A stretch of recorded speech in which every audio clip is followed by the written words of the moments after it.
Instant reaction to the 49ers and Jets matchup tonight on Monday Night Football. There's a lot to take away from this game, even though it was kind of boring, but we're going to go over all of my notes that I took. So without further ado, let's get right into the video and be sure to drop a like. So the first thing I want to say is that the Jets defense has been overhyped all offseason. I'm hoping Hassan Reddick comes back and helps them out a little bit, but CJ Mosley got banged up there. Sauce Gardner didn't do much. The run defense was just abysmal. I mean, they couldn't stop Jordan Mason to save their life. Jordan Mason, I think, dropped 160 yards. I'm filming this with 2 minutes left, so maybe he gets more. The run defense was abysmal, and on the other side of that, the run protection on the 49ers side was amazing. Trent Williams back.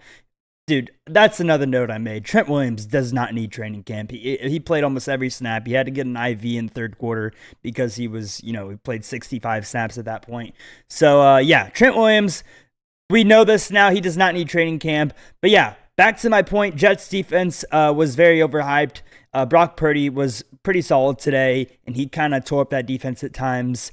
And Jordan Mason just had a career night because the Jets' run defense was non-existent. At the start of the game, the Jets just did not help out Aaron Rodgers at all. Allen Lazard dropped the pass. Next drive, Breece Hall fumbles it. Also, the interception that Aaron Rodgers had, you could say it's his fault, but then again, the offensive line, he was getting pressured so much by Bosa. He had to force something. He forced it, got tipped, boom. I didn't really think it was Aaron Rodgers' fault. A lot of people did think it was his fault.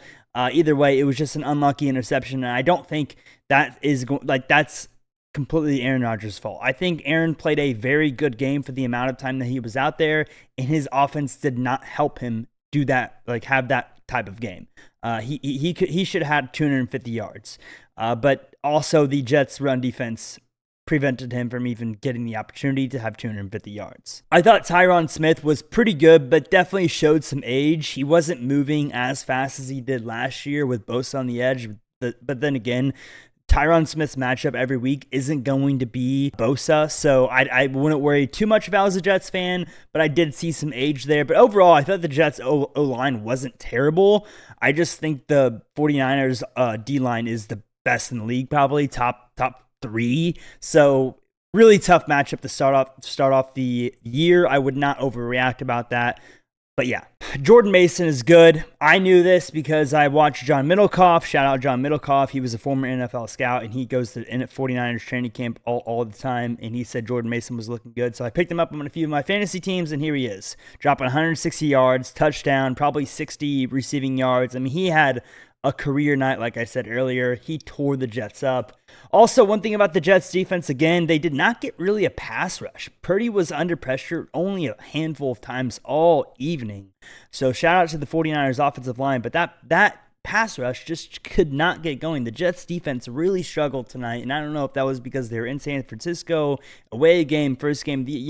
There's a lot of factors that go into this thing, but the Jets defense was not impressive at all in this matchup. Confirmed Purdy is good. There's no more saying, oh, he has to prove himself, this. No, he's good. He's good. If he's a game manager, guess what?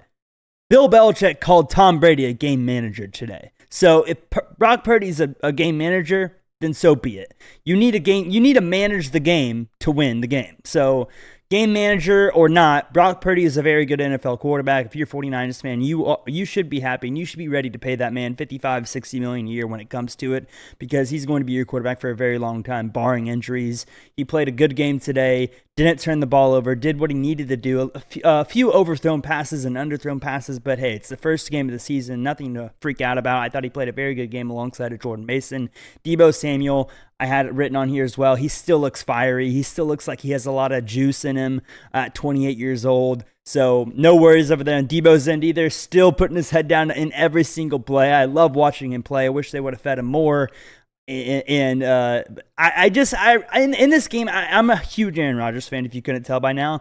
I just got so tired of watching Jordan Mason run, because it was like a 6-yard run every time, which is cool if you're a 49ers fan. You're like, oh my God, yes. I was cheering for the Jets because I like Aaron Rodgers, and we hardly got to see Aaron Rodgers play because Shanahan ran the ball 45 times. So I was really disappointed with that. I was hoping we would get to see Aaron Rodgers play way more. He hardly played in the second half at all. I think he played 2 drives, maybe. I mean, it was just he only had 21 pass attempts. He did not get on the field. So hopefully in the next week we see Aaron Rodgers play a lot more. But that was something I noticed, that the 49ers, that's the biggest thing I had on my list of notes. 49ers time of possession was probably the greatest time of possession game I've ever seen in my life. I think Jordan Mason was running the ball for 30 minutes of the game. Legit. I think he ran the ball for two full quarters. And that's Aaron Rodgers just could not get in the field. I thought Aaron Rodgers was playing very good. Usually week one, Aaron Rodgers isn't like the best version of Aaron Rodgers, but he was playing pretty good today, I thought, outside of the interception. And he just could not get back on the field. So I honestly don't really blame much of the Jets offense, although I will say towards the end of the game, Breece Hall started getting some more yardage. But for the first 3 quarters, Breece Hall, I don't think he had a run for over 3 yards. I seriously don't think he did. So Breece Hall could not get going. 49ers run defense, top tier.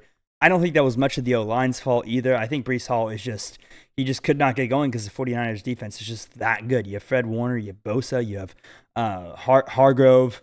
It was just a big task to handle for week one. He just could not get going, and it really hurt Rodgers because once you get that run game open, you help out the pass game. And obviously, the Jets just could not get that done. Anything else I have? Aaron still has his fastball. There's no doubt about it. I mean, I knew this coming into the game. I knew that he was going to have his fastball here. I mean, yes, he's slow, but he's 40 years old coming off an Achilles. That arm has gone nowhere. That arm, I think Aaron Rodgers could still throw 75 yards. I mean, my God. The balls he threw tonight were beautiful outside of 1 or 2.